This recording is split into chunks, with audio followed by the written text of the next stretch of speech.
Well, good evening, ladies and gentlemen. Brett Premack, broadcasting live from Guanajuato, Mexico. Welcome to the first edition of Sunday Night Live. Tonight, our topic is the saxophone colossus himself, Sonny Rollins. We call the show Sonny Rollins, the Untold Story. Hopefully, we'll be revealing some things about Sonny you might not know. My guest tonight has just written a book about Sonny Rollins. His name is Aidan Levy, and his book is called Saxophone Colossus, The Life and Music of Sonny Rollins. Hello, Aidan. Hi. Nice to be here. Welcome. Aidan, you've written other musicians' biographies, Lou Reed in particular. What was your process for Saxophone Colossus? Well, to start off, some people have asked me, how did I make the turn from rock into jazz? And really, jazz was my first love.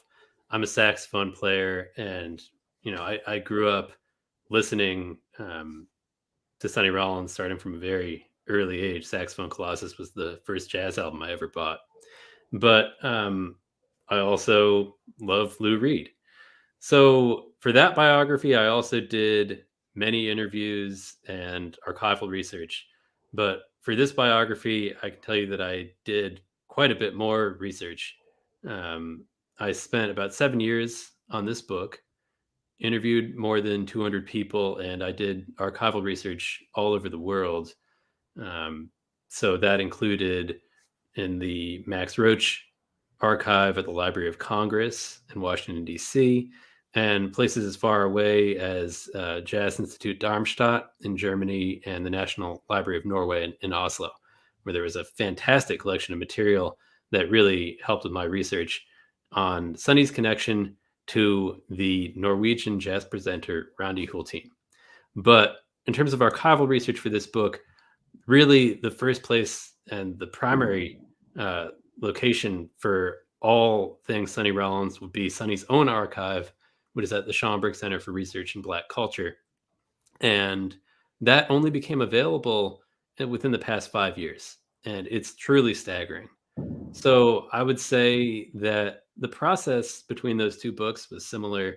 It's just that it was more extensive for this one. And did you get a chance to interview Sonny Rollins?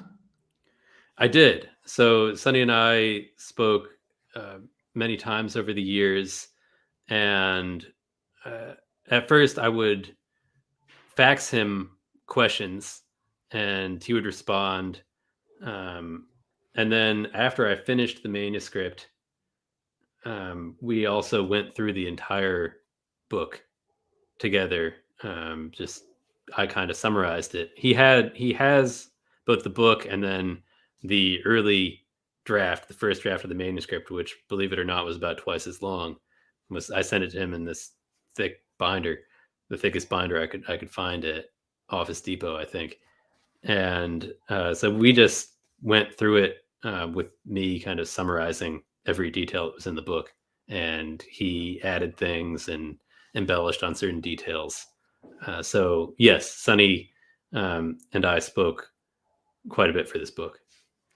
That's important. Welcome to our viewers who are joining us from all over the world. Nicholas over in Greece. If you have a comment, if you have a question, I'm going to hold all questions until the end. We have some video comments we'll be playing.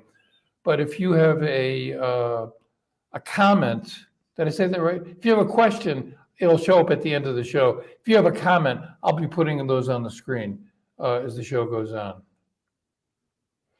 And a few things here about. I love that photo. Yeah. So that photo is circulated. That photo is circulated widely, and it's always been miscredited. The photographer is named Marvin Scott, and he took this photo when he was a senior at NYU. It's taken at the 5 spot. So I found Marvin, and he's still around. He's a veteran journalist, and he asked me just about a month ago, "Can you please send me the photo because I want to see it?" When I was starting out at a club in Harlem, Monk was playing also. So we were playing, it's probably, maybe the term would be opening for Monk, something like that, you might say. At any rate, I think that's the first time I met Monk, and Monk was very, he's very unassuming guy, and I think he liked my playing. I mean, he indicated to me that he liked my playing, and so I think that's the first time that I met Monk. And then as I was getting older and getting into the business more, why then I began coming in contact more with Monk.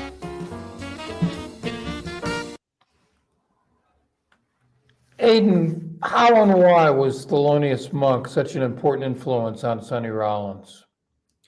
Well, it can't be overstated how much of an influence Thelonious Monk was on Sonny Rollins. And to start off, before he met Monk, he heard Monk. Sonny first encountered Monk when Monk recorded in 1944 on Coleman Hawkins' Drifting on a Reed. And the other side of that would be Flying Hawk. And he noticed him immediately. Monk is not given much solo time on these sides. It's a 78, so there wasn't much time. But something stuck out. Sonny loved the way that Monk could synthesize the entire tradition of the piano. And I mean, we're talking from Chopin to James P. Johnson. And he had that stride piano style in his playing. He had that harmonic sense that we can only call monkish right from the start. His rhythmic concept, just brilliant. So Sonny heard that, and he heard him through Hawkins, who was his early saxophone idol. Later on, Sonny got an opportunity to meet Monk through his friend Lowell Lewis. And Lowell Lewis was a trumpet player who was in the early group that Sonny had with his friends in Sugar Hill called the Counts of Bop. And Lowell Lewis was the first to join Monk's band. So Lewis started mentioning things to Monk about Sonny and essentially got him into the group. So before long, Sonny was taking the train downtown to go to Monk's place and practicing in his apartment. And from there, I mean, they just had a beautiful relationship. Monk was quite a bit older, and in a sense, a kind of father figure to Sonny, but they were also, musical peers in a way. I mean, they made some of the greatest recordings in the history of jazz. Now, Sonny also came to think of Monk as his guru, so there was a spiritual connection there as well. Sometimes Sonny would go to Monk's and they could just sit in the room not saying anything to each other, and there would I be was one of these kids that was real. Sorry about spiritual that. there'd be a kind of spiritual transmission, I think. And I think in one of these meetings, Monk turned to Sonny and said, "You know, man, if there wasn't music in this world wouldn't be shit." But they just had this connection. So you can hear that all throughout those recordings that they made. And I know that Monk had such a strong influence on Sonny still to this day. Yeah, I think for Sonny, the acceptance of Thelonious Monk boosted his confidence, definitely, when he was starting out. Let's look at something here. Really so anxious to learn, that I would Oh,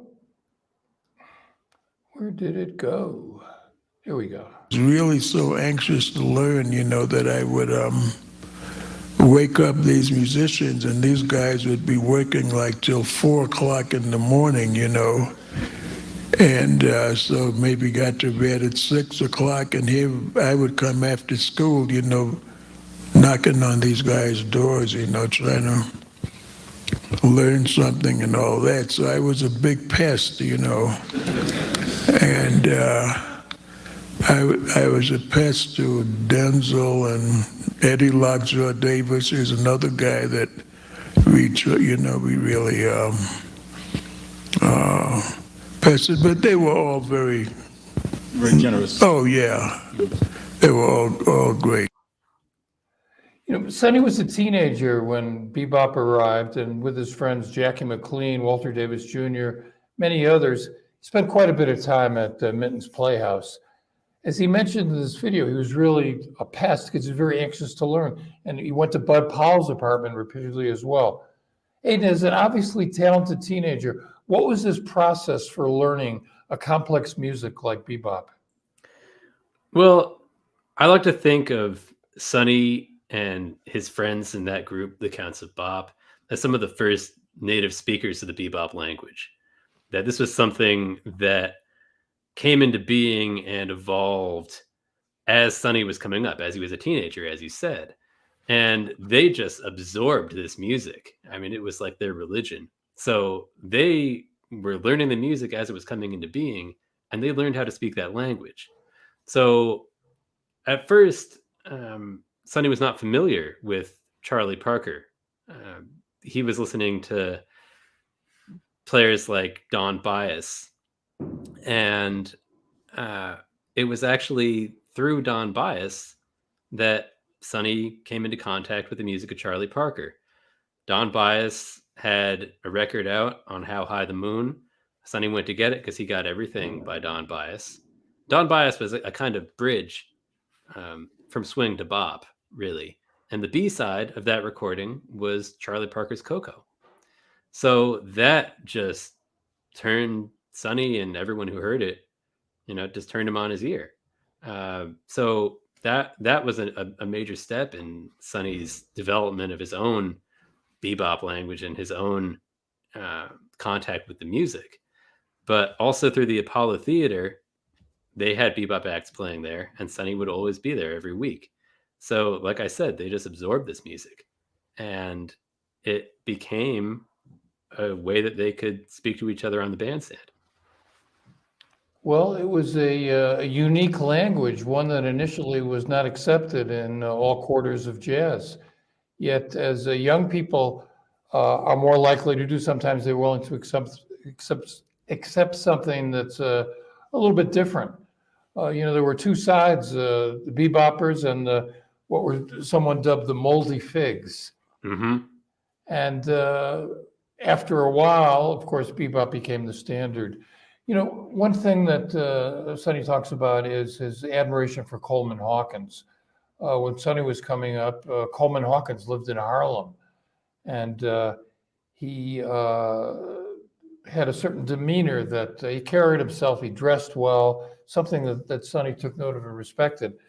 And Sonny said once that when Coleman Hawkins' Body and Soul came out, which is really one of the first saxophone solo hit records in 1939, 1940, Sonny walked up and down 7th Avenue in Harlem so he could hear Coleman Hawkins coming out of the jukebox of every bar.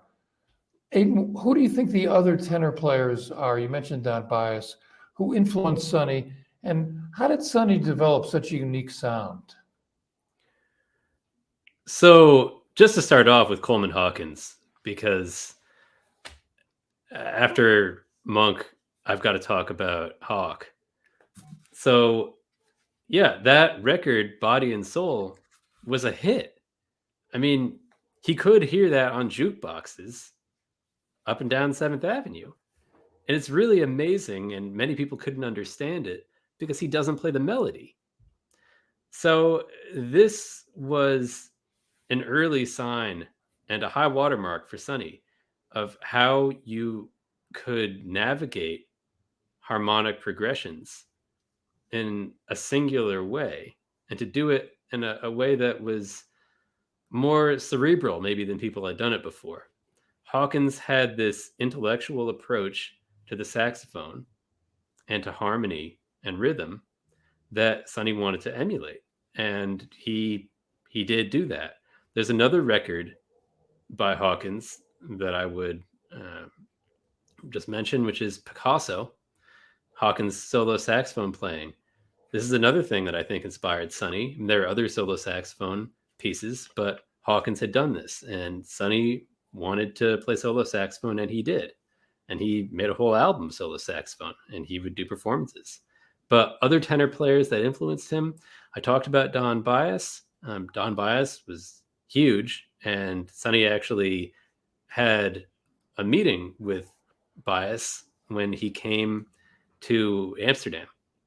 I believe that was at the Concertgebouw in Amsterdam, and he showed up, and there was Don Byas. And they had a blowing session before Sonny went on that night. But there are others like Gene Ammons, who had a huge sound, and Sonny had a run-in with him in Chicago, and that, I think, was an honor. Sonny revered these figures. Ben Webster, Sonny loved Ben Webster playing on Cottontail. Lester Young, I mean, we couldn't say enough about Lester Young, about the president. For years, I was saying the only president that I would salute. Not anymore. But anyway, Lester Young had a record called Afternoon of a Bassite, and Sonny heard that right around that time that we've been discussing, right in his early years. And that was another record that was such a significant influence. Lester Young's lyricism and his ability to tell a story, I think, exerted a profound influence on what Sonny would try to do in terms of kind of merging all these styles into his own unique sound. So those are just a few. We can also talk about figures like Lucky Thompson. Incidentally, Lucky Thompson was one of the first tenor players to play in the pianoless trio setting. Now, of course, Sonny became the person to really codify that instrumentation. But there's a whole lineage that led to someone like Sonny Rollins being able to do what he did. And in all the conversations I had with Sonny, he always held that up. All of these great players that came before him. Yes, he's someone who always recognized the masters. I know that in his early days, he wrote a letter to Coleman Hawkins. You've probably seen it, where Mhm. he praises him, and thankfully they got a chance to play together at one of the Newport Jazz Festivals in the '60s. And I don't know if it was the recording or in the studio that they actually recorded that. It was really Sonny Rollins and Coleman Hawkins. Well, it was recorded both live at Newport, and it was also recorded in a studio.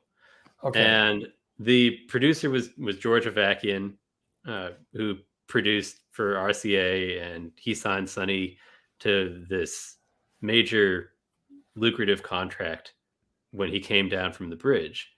And you can actually hear the recording of Sonny's first meeting with Hawkins at Newport. Apparently, Avakian thought that there were issues with that there was a sense of trepidation or deference between both of them. I don't agree with Avakian. Frankly, I think that both are fantastic performances. That is the studio recording, Sonny Meets Hawk, as well as the one that was done live at Newport. But anyway, they decided to reconvene at RCA Studios and make that record, Sonny Meets Hawk, which I love that record. And I was able to hear some of the outtakes from that. And there's this moment when Hawk, after one of the takes, says, I'm not feeling the beat here. You've got to feel the beat in your heart. And after that, I don't know, something seems to click for Sonny, and it comes together. Mhm. And it was just this moving moment for me. So I know that he just revered Hawkins. And after Hawkins died, he wrote this emotional, brief but very emotional tribute to him. That essentially he was sad that Hawkins had left us, but he was grateful that he had been here at all. So I know that relationship was important to him, and he was an early saxophone idol, as I said before. Sonny had this 8x10 glossy headshot of Hawkins taken by a photographer named Kriegsman, and he took it to where Hawkins lived and just stood outside his apartment waiting for him to come home when he was, I don't know, about 10, 11 years old, something like that. And eventually Hawkins came home and he got that headshot signed. I don't know if he realized that a couple decades later he would meet him again in the recording studio at RCA. But it's an inspiring story. That photographer, James J. Kriegsman, he was in Midtown Manhattan, and musicians and people from the theatrical community would go there. For many years, he documented quite a bit of stuff. And my question for the Hi, this is Lawrence Cohen from the USA, and my question for the great Sonny Rollins is, what was his reaction the first time he put the needle down on the record and heard Giant Steps? How did it make him feel, and his reaction to it? Okay, thank you. Well, Sonny's not here to answer the question, but we all know that Sonny Rollins had a very important relationship with John Coltrane. In your book, Aidan, you mentioned a Miles Davis gig in the mid-'50s with both tenor players, where Miles tried to kind of egg on Sonny, in a way, start a rivalry of sorts. Could you talk about that gig and the Sonny Rollins-John Coltrane relationship and how the Tenor Madness session happened? So I've dated that gig to 1951 at the Audubon Ballroom, which would have both Sonny and Train in their 20s. So they're young at this point. And on the gig, it was Miles's gig. It was one of these dances that they were playing. I think it was an afternoon show. And just what a band for this. Bud Powell on piano, of course. Percy Heath on the bass. And then on drums, it was either Kenny Clark or Art Blakey. Sonny insists that it was Kenny Clark, and Coltrane, I believe, was quoted as saying it was Blakey. Now, I couldn't quite pin down which drummer it was on the gig. I would defer to Sonny on this one. But yeah, I mean, what a band. So Sonny says that Miles would sometimes walk up to him and whisper something in his ear when Train was playing. And then he'd walk up to Train and whisper something in Train's ear when he was playing. He started to notice that there was this sense of stoking a rivalry, stoking that sense of competition between them. However, I think that Sonny recognized immediately that this was a friendly rivalry, that he and Coltrane were musical compatriots and they were fast friends, really. Although at the time, it's worth noting that even though Sonny was younger, he was such a prodigy that he was really on the map before Coltrane was. So at that Audubon Ballroom gig, Jackie McLean got all of his friends together and they went down and they were all kind of rooting for Sonny, that there was this idea that it was going to be like a tenor battle. And according to Jackie McLean, Sonny kind of won that night. Although there were other gigs when, according to Sonny, Coltrane outblew him. Now, this went on for years, that they had this friendly rivalry and they would just advance each other's musical ideas. They would talk on the phone, they would visit each other, and they also had a spiritual connection and they would recommend books to each other. Like Sonny recommended the book Autobiography of a Yogi to Coltrane. But the Tenor Madness album was recorded in May of 1956, and Sonny, for that album, used the rhythm section from the first great quintet, Miles Davis's first great quintet. So he had Philly Joe Jones, Paul Chambers, and Red Garland on there. And I guess for moral support, John Coltrane came and was just outside in the car. They recorded this at Rudy Van Gelder's studio in Hackensack, which was really Rudy Van Gelder's parents' living room. So you can imagine this scene. But it's also worth noting about that record that I said it's the rhythm section from the first great quintet. Now, Miles Davis's first choice for the tenor.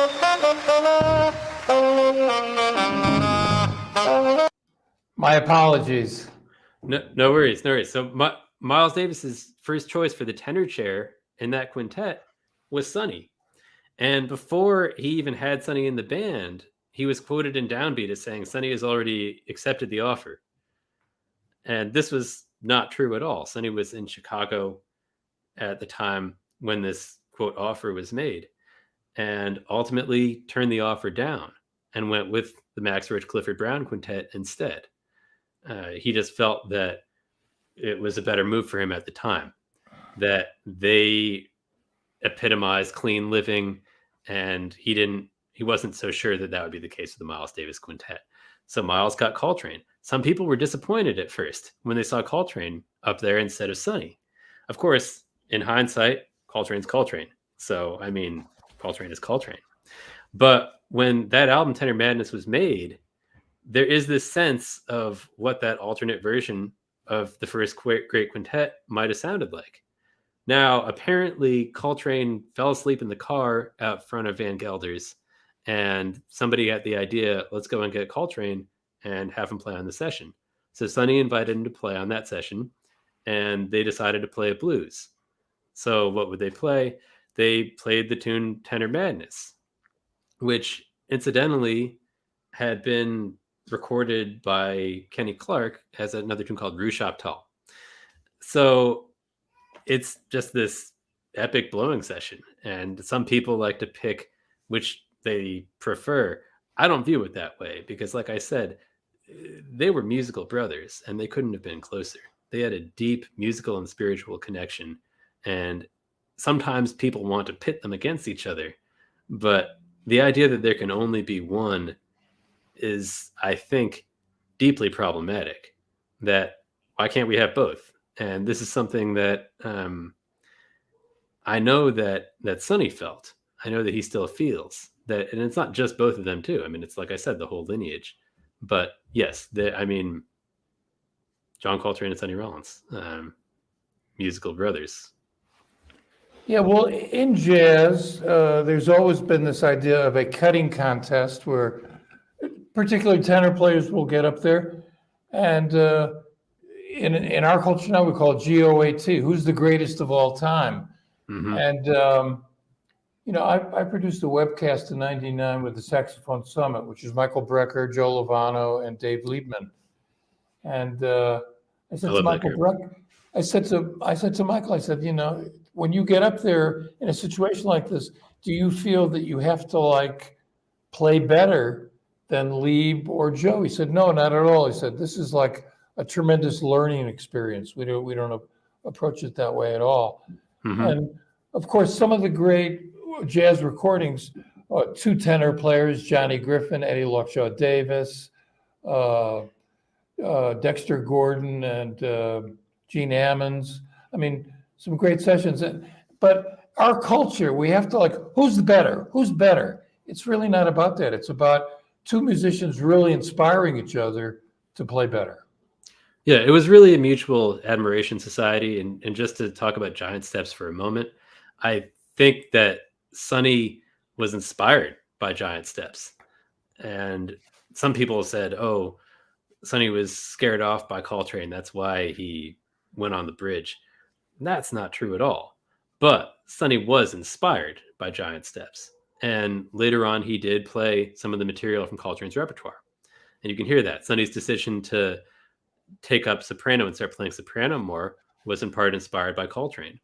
So yes, there was that connection.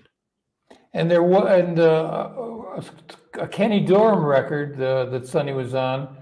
Coltrane took a lick from Sonny's solo and turned it into Like Sonny. That's right. And if people want to hear that track, it's from the album Jazz Contrasts, and the track is My Old Flame. And this was something that Sonny improvised in the middle of his solo. And apparently, Coltrane played it back more than a few times because it became the melody to Like Sonny.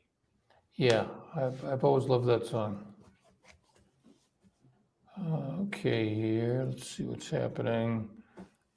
My apologies for any technical difficulties tonight, folks. I'm a little new to this program, and here we go.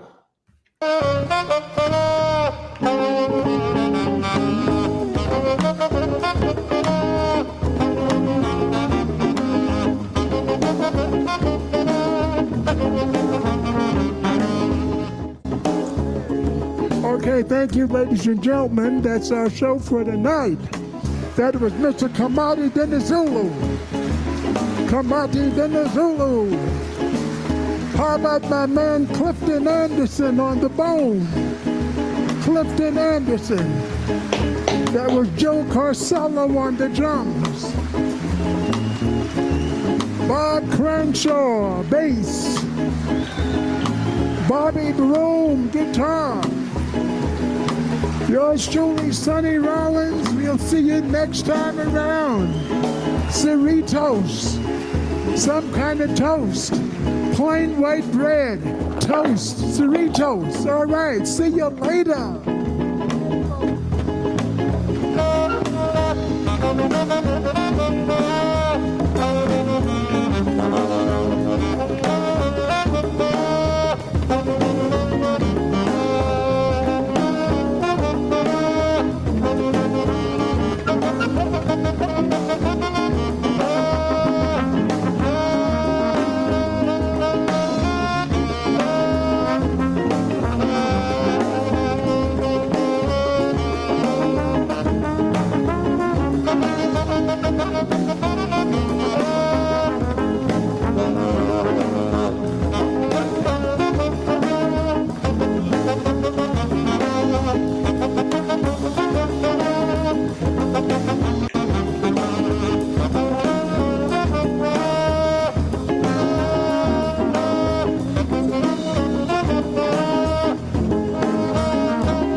Yeah. Wow. In case you've just joined us, I'm Brett Premack, aka the Jazz Video Guy, and this is the first edition of a new show I'm going to be doing called Sunday Night Live, and I'm very happy to welcome tonight Aidan Levy, the author of the new Sonny Rollins biography, Saxophone Colossus, the life and music of Sonny Rollins. We've just heard a live performance from 2006, Sonny Rollins playing a song that he's very well associated with, Don't Stop the Carnival. Aidan, let's talk a little bit about Sonny's Caribbean roots and how Don't Stop the Carnival became such an important part of his repertoire.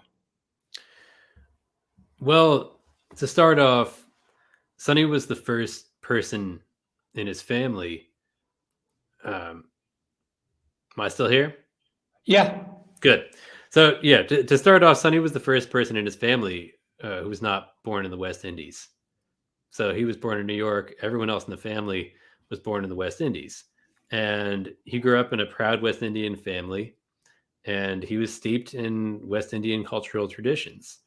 So his mother, Valborg, took him to calypso dances when he was very young.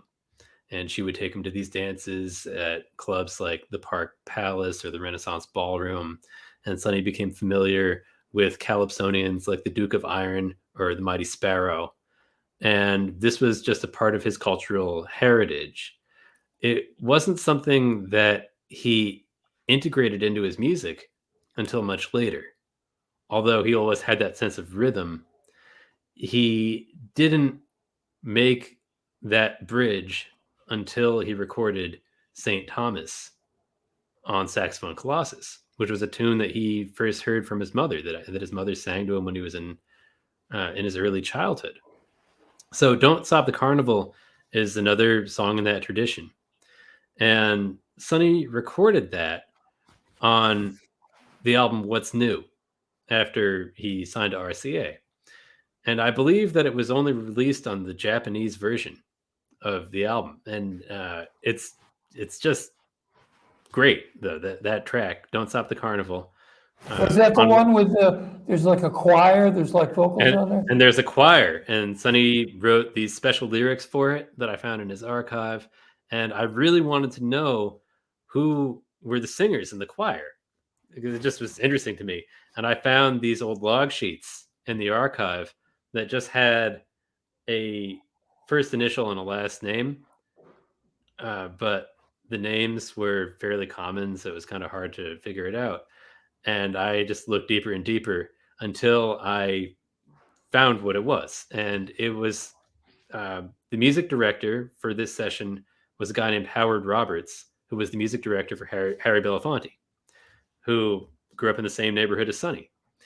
And the singers on that record also sang with Harry Belafonte. So you have that connection there between Sonny and Belafonte.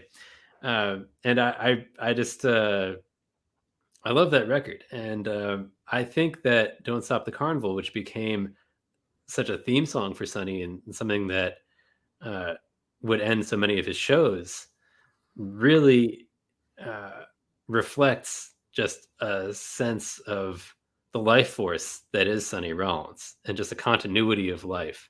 And we heard there in that excerpt from Don't Stop the Carnival that it just keeps repeating. It just keeps repeating. And I just love the fact that when Sonny played what became known as the 9/11 concert in Boston, just a few days after 9/11, that he opens that show without a song, and there's only one tune he could possibly finish that show with, Don't Stop the Carnival, because it just embodied everything that he stood for. Don't stop the carnival, keep it going. Just keep coming back and play the tune again until you get it right. But also just to celebrate life. And like I said, just the life force that you hear in what we just heard. And anytime that any recording you have of Sonny Rollins playing Don't Stop the Carnival, you can hear it there. So it's just a beautiful expression of life. This is a phrase that Jimmy Heath used when I talked to him. Expressions of life. Something that he found in Sonny. Yeah, Sonny has a very powerful life force. There's no doubt about that. Sonny was very close to his grandmother. They lived together. And when Sonny was just a kid, she took him to Marcus Garvey rallies. Now, that name Marcus Garvey might not be familiar to everyone. Mr. Garvey was a Jamaican, a very strong advocate for the rights and self-determination for Black people. So Sonny's political consciousness developed at an early age, and Freedom Suite is a part of that. Could you talk about how Freedom Suite came to be and something additionally about Sonny's political consciousness? Yeah, so his whole family raised him with a sense of social consciousness, and there were many political figures that Sonny's family looked up to and followed. In addition to Garvey, there were people like Ashley Totten, who was a big name in the fight for labor rights and was part of the Brotherhood of Sleeping Car Porters and some other organizations. So they were a political family, and Garvey was huge for his grandmother, and she hung a Black nationalist flag in the house. His grandmother, Miriam, was obviously this unstoppable force and also introduced Sonny to gospel music at Mother Horn's Church in Harlem, but also, as you said, these Garvey rallies. And there's this portrait of his grandmother Miriam that I was able to include in the book. I don't think many people had seen that photo. I think you had seen it, Brett, but I just love this photo because it's just so evocative of who she was. But yeah, he would go to rallies with his grandmother Miriam, starting when he was about 4 years old, to advocate for causes or protest injustices, for example, the Scottsboro Boys, or in support of Paul Robeson, who was such a hero to Sonny, Paul Robeson. In fact, when Sonny graduated high school, everybody in their senior year yearbook wrote what they wanted to be when they grew up, and just some phrase that might describe them. And everybody wrote something like, a lawyer or a doctor. And Sonny wrote a second Paul Robeson. There was already one, but he wanted to be like him. And he was. So this album, Freedom Suite, was the first civil rights themed album of the hard bop era. So it comes in this long lineage of social justice music, songs of protest. And it was inspired in part when Sonny had risen to this level of fame and he still had trouble getting an apartment as a black man in New York. They just couldn't get a lease. And eventually he did, in part through the help of Sonny Stitt. But this and so many other experiences that he had over the course of his life inspired him to just put it front and center as a part of his music. And he did that through Freedom Suite. And for that album, he enlisted Max Roach and Oscar Pettiford, two musicians who had a deep sense of social consciousness. But this was several years before Max Roach recorded the Freedom Now Suite with Abby Lincoln. I'm not sure everybody's aware that the Freedom Suite came first. And it's a through composed piece that incorporates improvisation and has several themes which he develops over the course of it. And it's really one of my favorite Sonny Rollins albums and one of my favorite works by Sonny Rollins. And incidentally, Benny Golson reviewed it in the Jazz Review after it came out. So he got some early recognition for that work, but not enough at the time because it was controversial. And after it came out, Sonny went on his first big tour that was called Jazz for Moderns, organized largely through Leonard Feather. And that tour went through the South. And when he went on tour, they went to a couple of colleges in Virginia. And he met some students after the concert who were fans of Sonny Rollins, but apparently not of what he stood for. So this was after the Freedom Suite came out. And I think this was just a reminder that people wouldn't change overnight and that it was a fight that he had to keep fighting. And he always did. He was always part of the struggle. He still is. But that album, The Freedom Suite, I think still is something that we should all be listening to because it's a fight that we all still have to keep fighting. Now, what about the liner notes on the back of Freedom Suite? Do you know the story behind that? So Sonny wrote the liner notes to that album, Freedom Suite, which was released by Riverside. And what happened is Riverside ended up re-releasing that record as Shadow Waltz with different cover art, and it didn't have Sonny's liner notes. So basically they pulled it. Now, I think that, and in the book I go into this in detail, but Orrin Keep News did want to support Sonny there. However, this did happen. They did re-release it as Shadow Waltz, and took out that liner note message. Now, I think that in terms of that, the message still comes across in a certain sense, because if you look at Shadow Waltz, you'll see this cover art, this photo taken, this portrait of Sonny taken by the photographer Joe Alper, and I just think he bears a striking resemblance to Frederick Douglass here. You're not the first person to say that. Yeah. Mm-hmm. So, yeah, and later on, Sonny did collaborate with Orrin Keep News at Milestone for a long time. So, it's a complicated story, and but yeah, they shouldn't have taken those liner notes out. I mean, it's such a beautiful expression. And now the reissues, the CD reissues, have the original liner notes. Yes, they do. Yeah. So it's definitely worth reading. I'd just like to mention also, Sonny made a political statement. Max made a political statement. Charles Mingus did shortly thereafter with the song "Fables of Faubus." Mm-hmm. And throughout Mingus's career, he was very outspoken politically. Mingus, oh yeah, he recorded the song, "Oh Lord, please don't drop that H-bomb on me." And Mingus was a dramatic, fiery presence who wasn't afraid to speak the truth.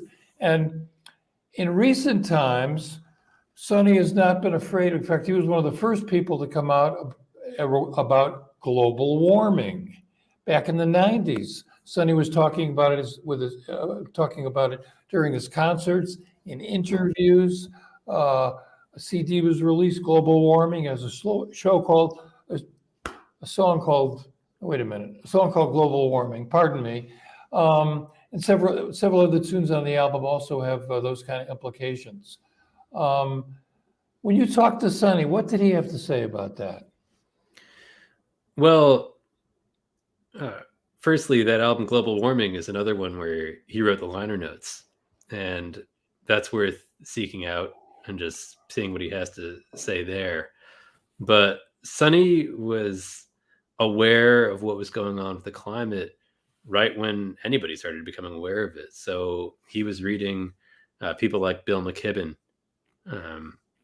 and I think it's The End of Nature, I believe, and many other books on the subject. And that album, released in 1998, I think was geared towards really putting an end to that and making a change in our society. Of course, in a lot of ways, things have only gotten worse.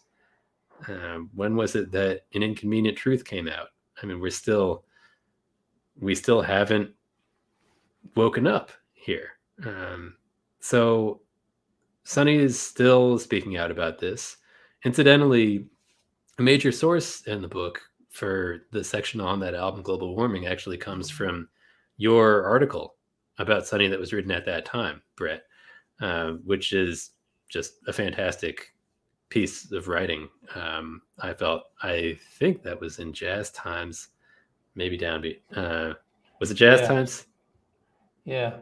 Funny thing about that article, the day that I interviewed Sonny, I forget the year, it was in January, and it was like 55 degrees. This is just the beginning of all of a sudden it got warm in the winter. And we were talking about climate change on the phone. I mean, Sonny was really plugged into that. And I've known Sonny since 1978. I did a cover story for Downbeat magazine. That's where I first met him. And I met Lucille as well. And Sonny's a very political guy. He's not afraid to, he's interested in it. He wants to see positive change. He did a benefit for Pete Seeger shortly before he stopped playing. And what's interesting, I don't know if you heard this, Aiden and I haven't really shared notes yet about, because I have some stories that didn't show up in the book. Aiden has, that's just the way it is. Other people I know have stories that I never heard. But Sonny and Lucille were diametrically opposed, because Lucille was a conservative and Sonny is obviously a liberal. And they would have these really intense discussions.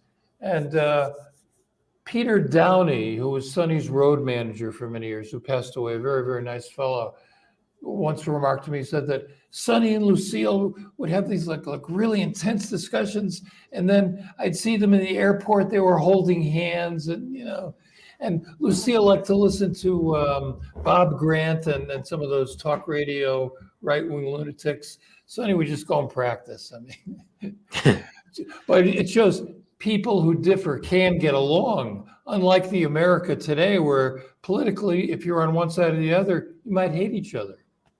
Mm-hmm. Yeah. Sonny and Lucille had a very deep bond, and their political differences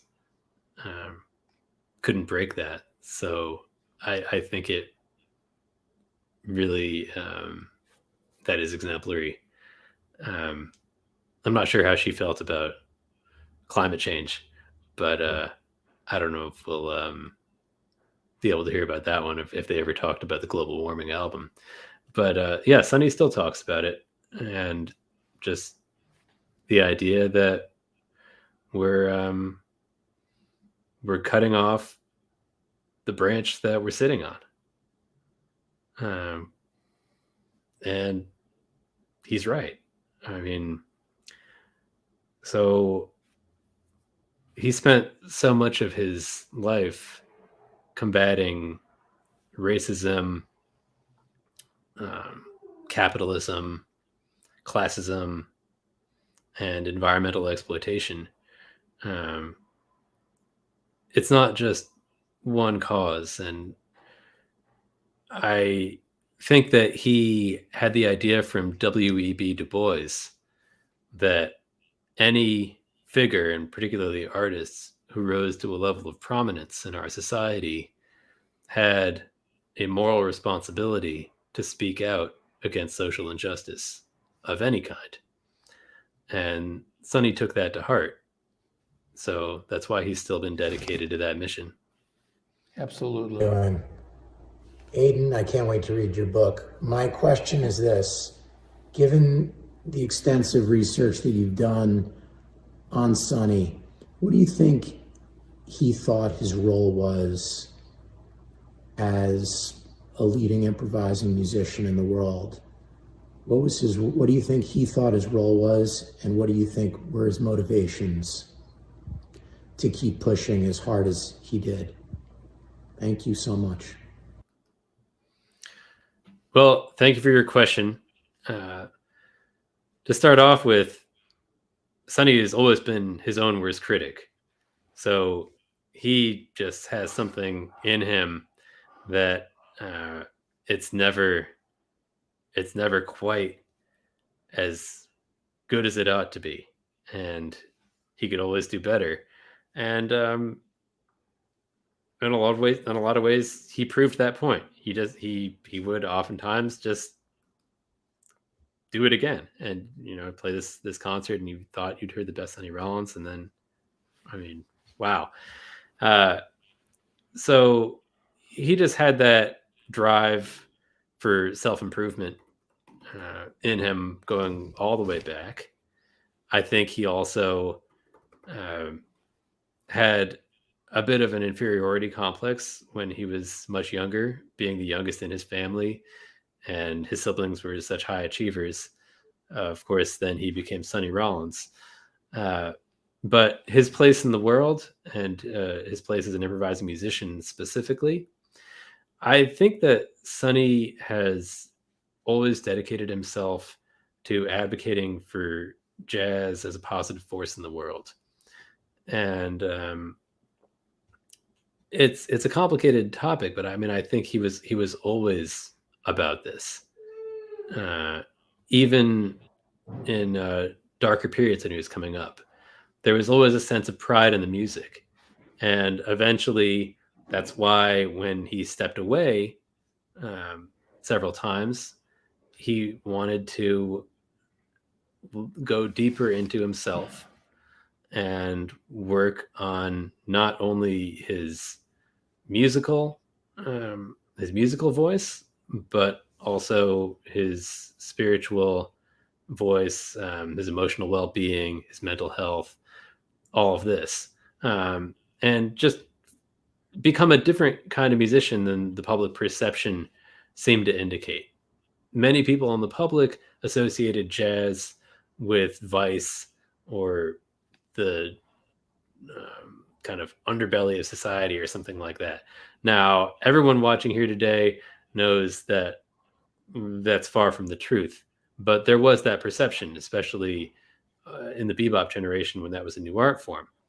And Sonny fought to combat that. So if you look at photographs like Art Kane's A Great Day in Harlem, shot in 1958, that was an example of a time when everybody got together, generations of the music all standing in front of this brownstone in Harlem in broad daylight.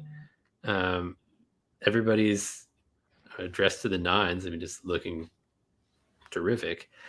And the way Sonny describes it is that finally people could see these musicians the way that they saw themselves. And it's the way that Sonny has always carried himself, with a sense of dignity, and that you couldn't have a higher place in this society than as an artist. So I think he's always fought for that. There was a long time when he was advocating for jazz to be to occupy a more prominent role in concert halls. And of course he did that. And he had this series at Carnegie Hall when he would invite the next generation of musicians and pass the torch on to them. And that's not to say that he was opposed to the clubs, because, you know, that there was always a positive side to that as well. But he fought for jazz to occupy a position of importance and respect in our society. And also, I mean, just, I think, the baddest improviser to ever do it. So he's always been an inspiration to now many generations of musicians, to me as well, and I'm sure to everyone watching here. I'm Cincinnati, Ohio. I'm a jazz guitarist, a little bit younger than Sonny Rollins. Big fan, though. I remember once watching him a show in Cincinnati at Bogart's. I was right near the stage, and I could see him just rocking back and forth, and I thought, he is the saxophone colossus. My question is, for Sonny,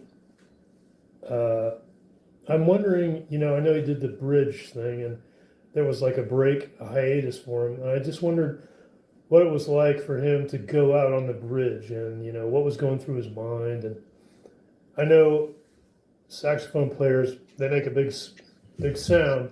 I remember a guy in college, I saw him blowing sax in the middle of a soccer field. I figured he just needed to get away. I assume that's what part of the reason for Sonny going to the bridge. But I just wondered, you know, what was his mental state, and what it was like, if he had any experiences while he was up on the bridge that he remembers that were interesting.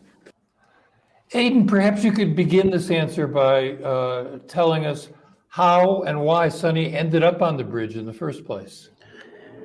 I'm going to get to that in a moment. The first thing I want to say is, anybody who has this book or is thinking of getting it, there's also a notes section of the book. It is online only, and you can find it on this website that's listed in the book. And it has all sorts of details that are not in the main text.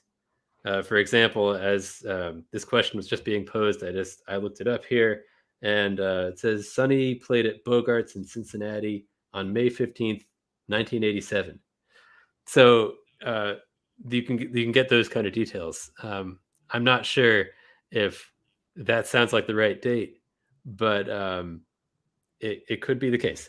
In any case, Sonny's decision to go on the bridge and take a sabbatical from the music. This is one of the great legends in jazz history.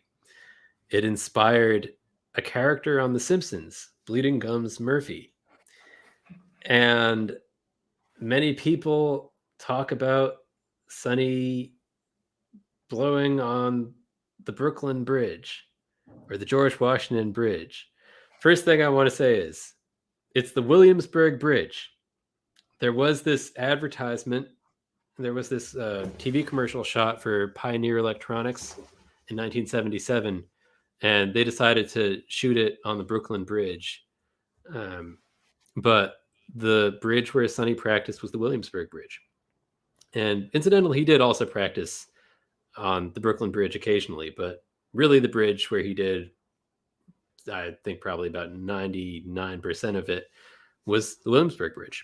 And there is this campaign going to officially change the name of the bridge to the Sonny Rollins Williamsburg Bridge, started by Jeff Caltabiano, and it's something that I'm a big supporter of, and I hope that the city council gets on board for this, because Sonny deserves it, and I think it would be great for jazz and just global culture to have that as something that we could celebrate. But in 1959, Sonny was considered the greatest tenor saxophonist of his generation. And this is before Giant Steps came out. This is 1959. So it's the year that we got Kind of Blue. Jazz video guy, Brett. Whoops. He'll be back later. 1959. Sorry. So we got Kind of Blue, Dave Brubeck's Time Out, Mingus, Giant Steps, as I said. It's just this revolutionary year in jazz, and Sonny suddenly vanishes. Now, those facts are not related. Sonny leaving and this revolution in sound that we've come to associate with that year. At this time, Sonny felt that he wasn't living up to his reputation as the greatest tenor saxophonist. Many of the critics felt that way, but Sonny did not. So he started feeling like, after concerts, that he just wasn't cutting it. There was one gig in Baltimore with Elvin Jones that he talks about, and he just felt like the audience was liking it, but he could do better, and he ought to be doing better. So with the support of his wife, Lucille, who had a job as an administrator at NYU, he decided to step back from the music.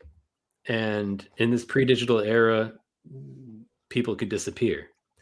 So Sonny did disappear, and rumors began to circulate as to where he was, and they were all wrong. Really, he was just trying to work on himself. And at first, he was practicing in his apartment on Grand Street. 400 Grand Street is where it was, and there's a building there now called the Rollins. They tore down the original building about 7 or 8 years ago now.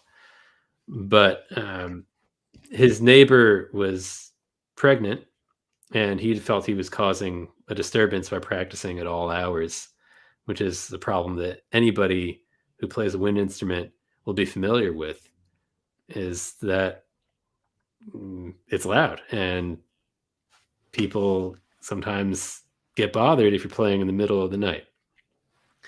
I know this happened to me in college. So Sonny felt this acutely and began looking for another woodshed, so to speak. And one day he was walking around the neighborhood, and he suddenly saw the Williamsburg Bridge, walked across the pedestrian walkway, and he had found his woodshed, really the perfect place to practice. So he started taking his horn out there every day and playing for 15, 16 hours a day. And he wasn't only working on technique, he was also working on his physical health. So he'd practice by this abutment to the bridge, and he would do chin-ups up there too. He'd be doing calisthenics. He'd go to the same place, and it would be a little spot where people couldn't see him practicing. However, there weren't many people up on the bridge. It wasn't considered a desirable location to be walking across at that time. However, eventually somebody did see him up there, a jazz writer and radio host by the name of Ralph Burton. And that kind of blew Sonny's cover when he wrote this piece in Metronome. He didn't identify Sonny by name. But in any case, there were other people who came up on the bridge with Sonny, like Steve Lacy, Jackie McLean, a saxophone player named Charles Wyatt, the father of the great tenor saxophonist Eric Wyatt.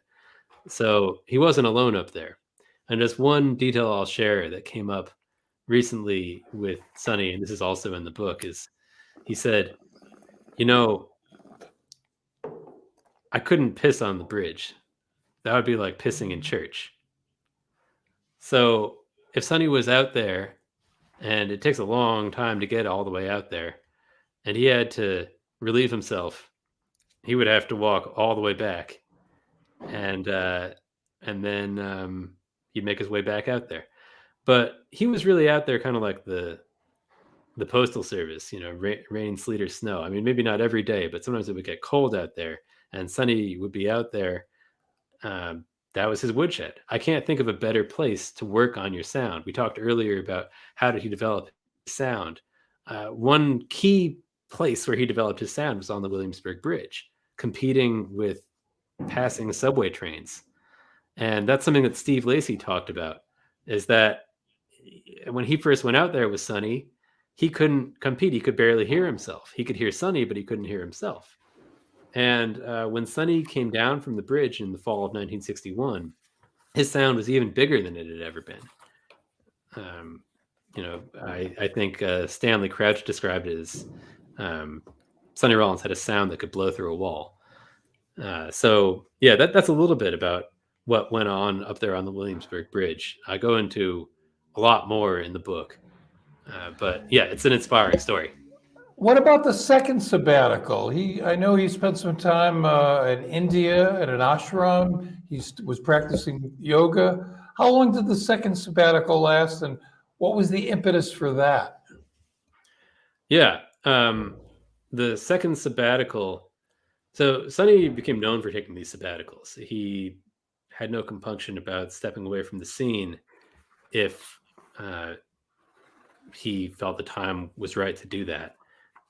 He wouldn't respond to commercial pressures or anything. If that's what he had to do and that's what he felt he had to do, he would do it. So around 1967, 1968, Sonny began to become very disillusioned with the record industry and just found it to be a mercenary business. He was once working with a booking agent who said, you know, Sonny, I've been around a lot and I was involved in boxing at one point, and music's even worse. And I'm paraphrasing here, but in any case, he had this growing disillusionment, and he discussed that in a documentary made by a filmmaker named Dick Fontaine called Who is Sonny Rollins? And you can see that. And Sonny is talking about his feelings about the industry. He's not going to quit music. He could never do that.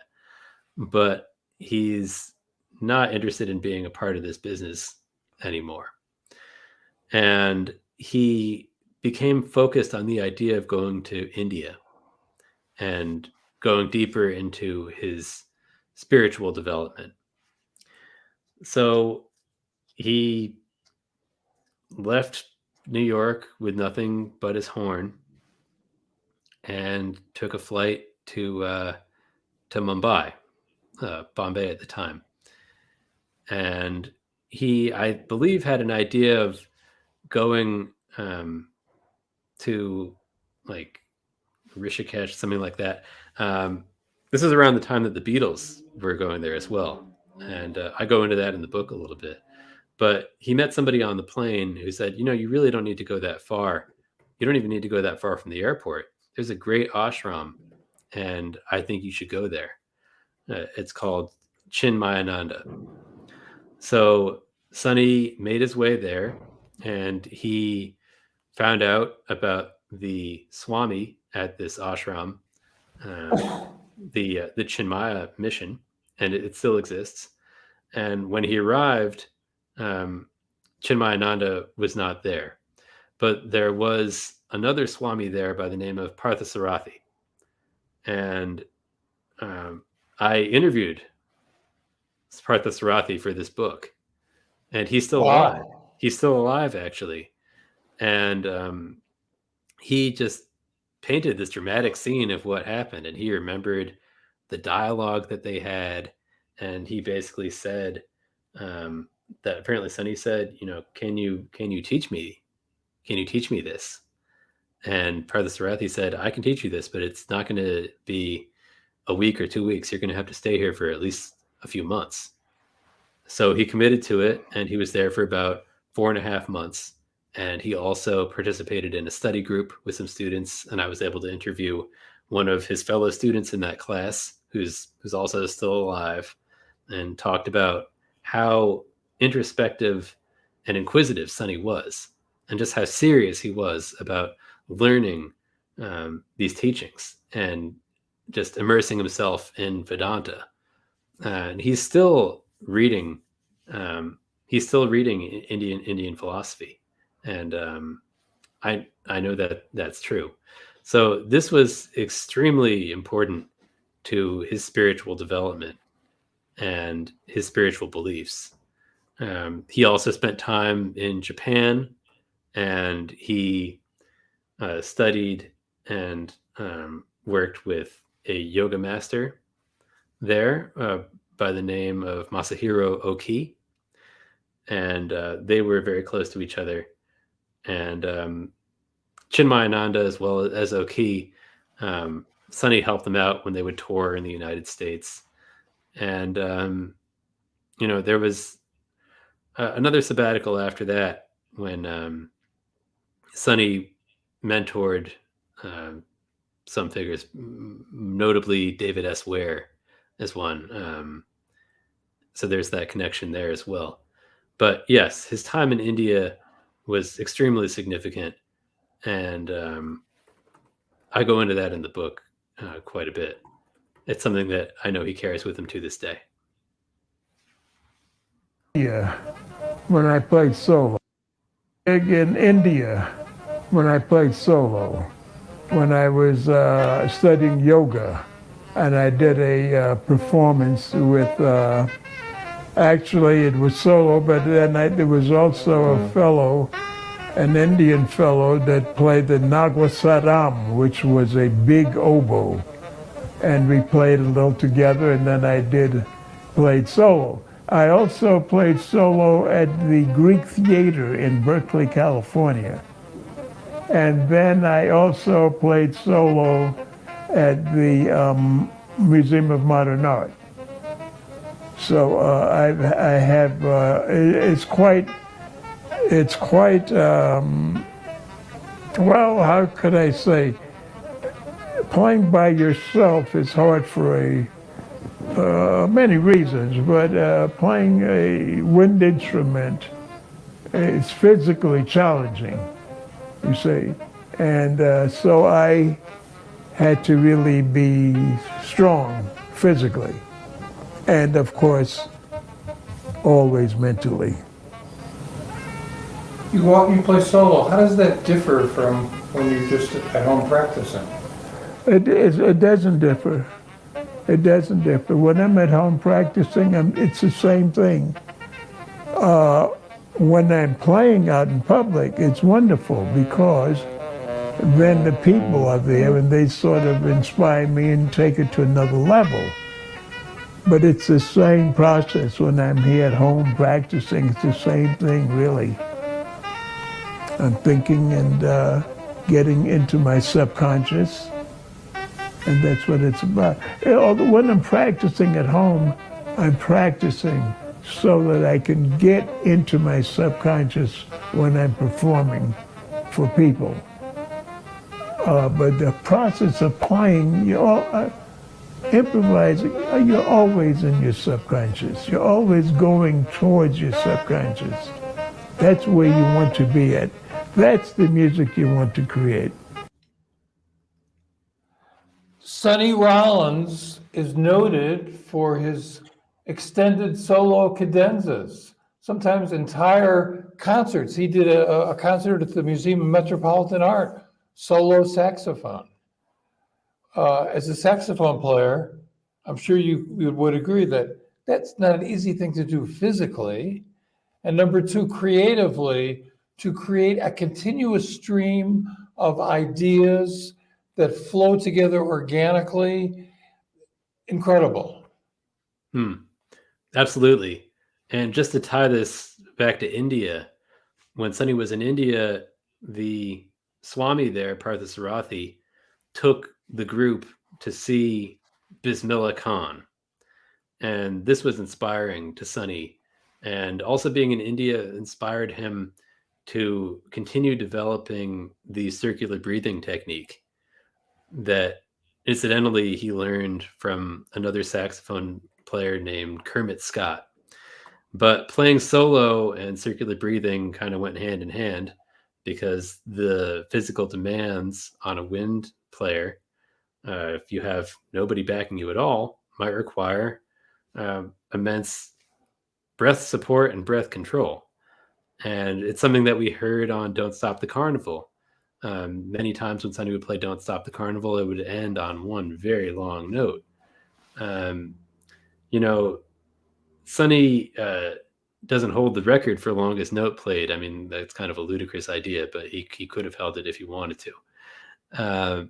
But in any case, solo saxophone.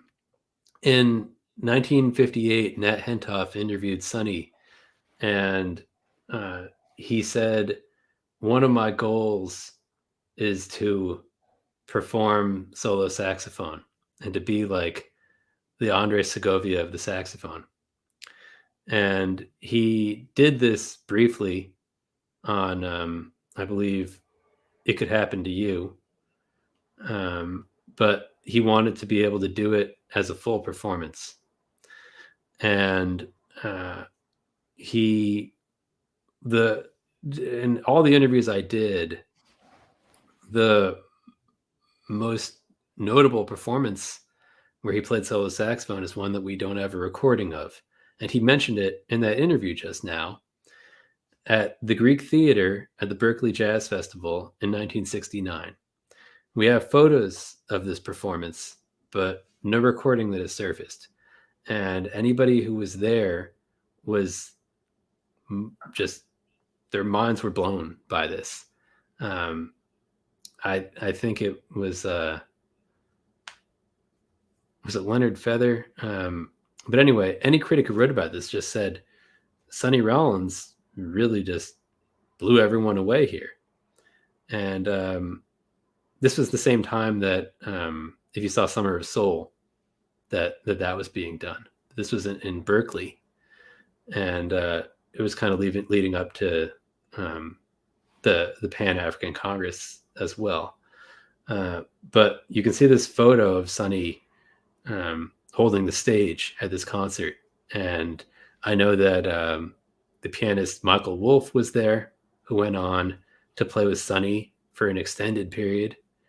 And David Murray, the great tenor saxophonist, was also there.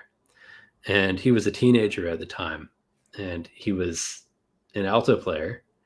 And seeing Sonny give this concert, he went home and he said, Dad, I've got to play tenor.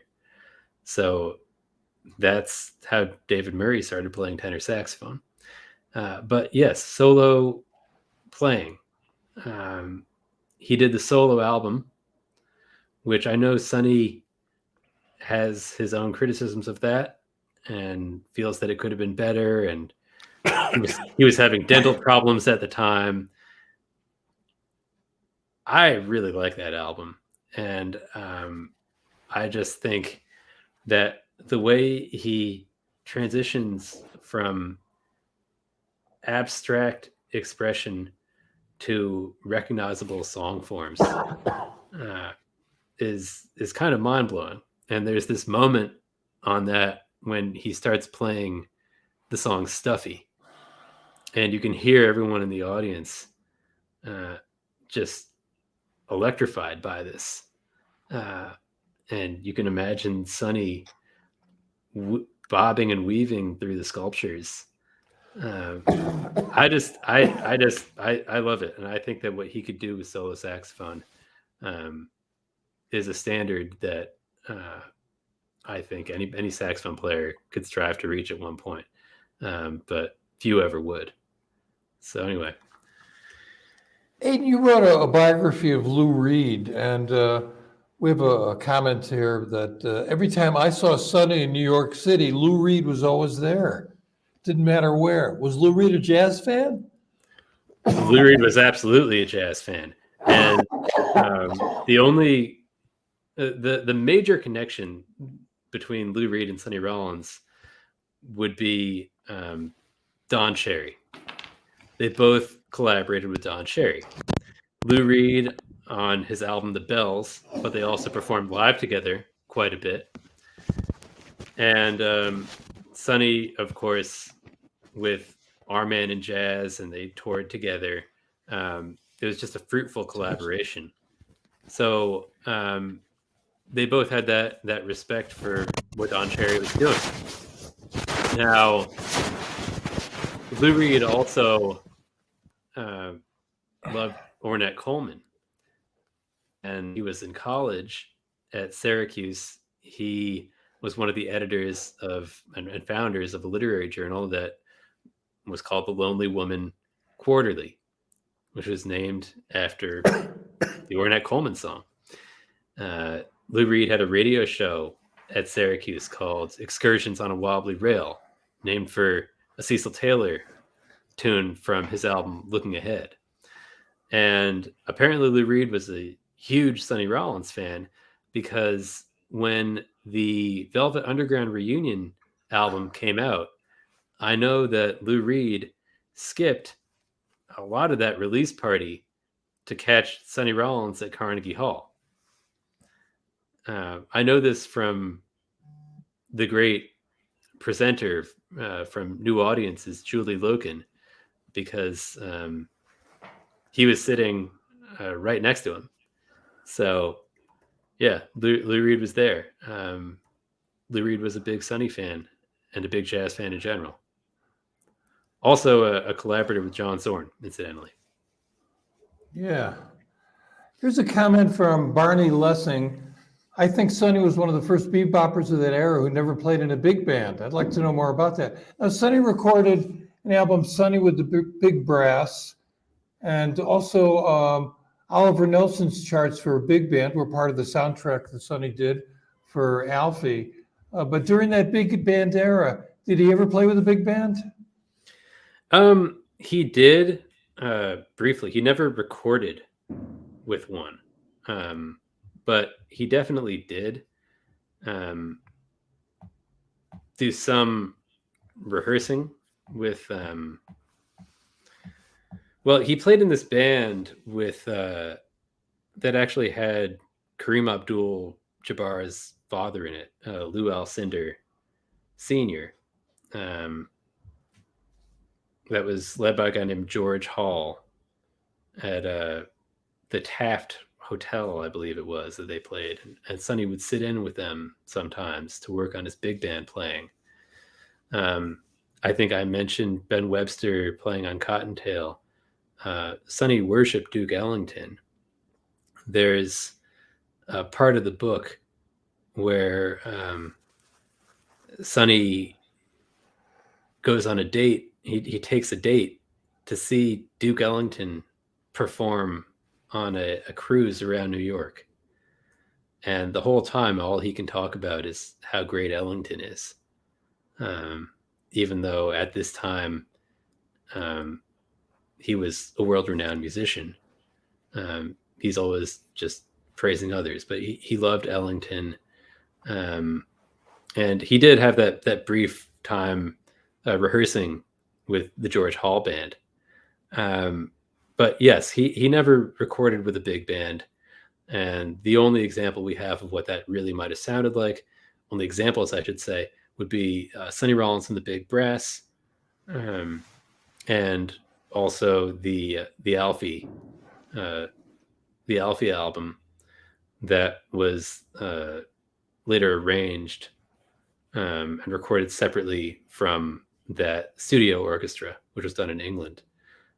So you can kind of hear what that might have sounded like, but no, never in a traditional big band setting. Well, Sonny got that Alfie gig. Louis Gilbert, the director of the film, went to see Sonny at Ronnie Scott's club. In fact, there was an extended period. Sonny had a month, or it was a long time at Ronnie Scott's.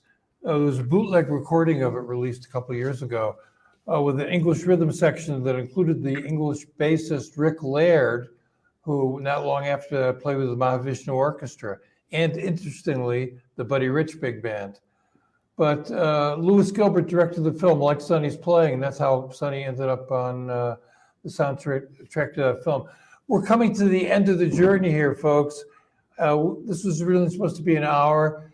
Aiden was so nice to agree to another half hour, but I cannot force this man to go much longer. So I'm going to ask one more question. Can you take it, Aiden? I can take it. Okay. We talked, Ken Verm says the two Sonny's most unusual recording partners are Coleman Hawkins and Don Cherry. The Hawkins set was really wild. We talked about Coleman Hawkins a bit before. Let's talk a little bit about Don Cherry, because I know Sonny really enjoyed playing with Don Cherry. Can you talk about their collaborations and their relationship? Yeah. So we talked a little bit about Coltrane. Sonny was also influenced by Ornette Coleman and Don Cherry as well. He met Don Cherry and Ornette at the same time when he took his first trip to California. And that's when he made Way Out West. And they practiced together. So, they really forged a deep musical connection at that time. And in the early 60s, Sonny began working with these two members of that great quartet that Ornette Coleman had. So we had Don Cherry and Billy Higgins. And Bob Cranshaw was playing bass, in particular on this album, Our Man in Jazz, which was recorded live at the Village Gate. And that band, it's freer playing than people were used to with Sonny, but it's something that was really always present in his musical vocabulary, was that penchant for free playing. And it became more evident, I think, after he made that album. But when you listen back, you can hear inklings of it all throughout. But what he did with that band was more systematic than might be initially apparent. And he'd write out notes. He had a system that he referred to as logical music, that everything had to have a logical coherence to it that was played. Everything had to be conversational, had to be like a dialogue. So that's what he was doing at the Village Gate with Don Cherry, Billy Higgins, and Bob Cranshaw during that residency, and later on when they toured Europe. If you listen to Oleo on that album, it's very different from what you hear when he recorded it with Miles Davis in 1954. And as an expansion of what he might do with the rhythm changes form, you can hear right in the middle of that, Sonny seems to play a blues. And then he brings it back to Oleo, back to rhythm changes, just to forge that sense of capaciousness of the form and what you could do within the context of free improvisation. So, yeah, Don Cherry is, I think that there are going to be a couple more books coming out about Don Cherry, and there was one that came out about a year ago, and just a very important figure in the music.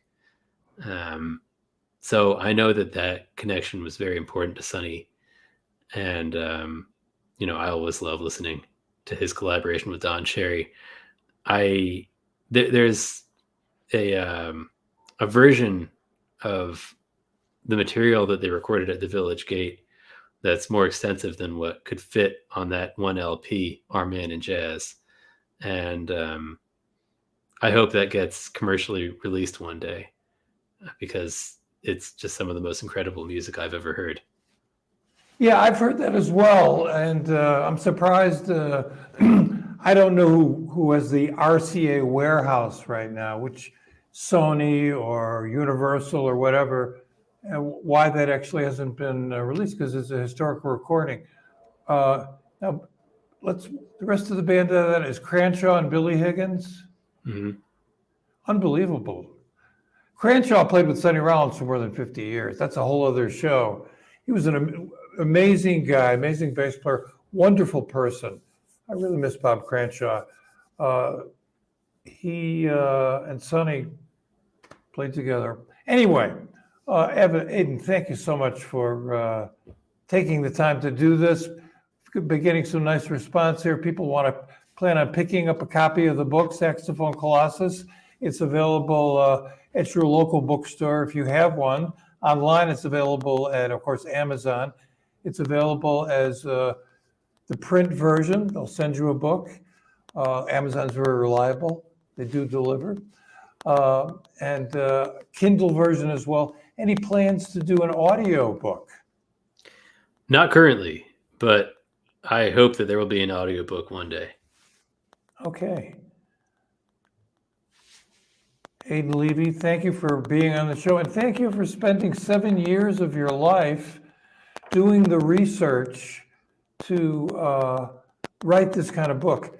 A friend of ours, and perhaps he's a friend of yours as well, Lewis Porter, who really did the definitive John Coltrane biography, did the kind of research that Aidan did on Sonny Rollins. Lewis Porter did it on Coltrane. And Lewis Porter says that this is the authoritative book on Sonny Rollins, among the best researched books ever devoted to jazz. And that's quite a compliment, because Lewis Porter knows. Yeah, well, I'm honored to have Lewis Porter's support, and he was a big help with this book as well.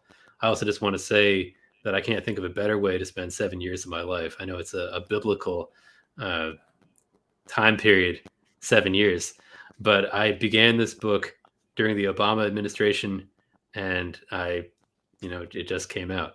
So it was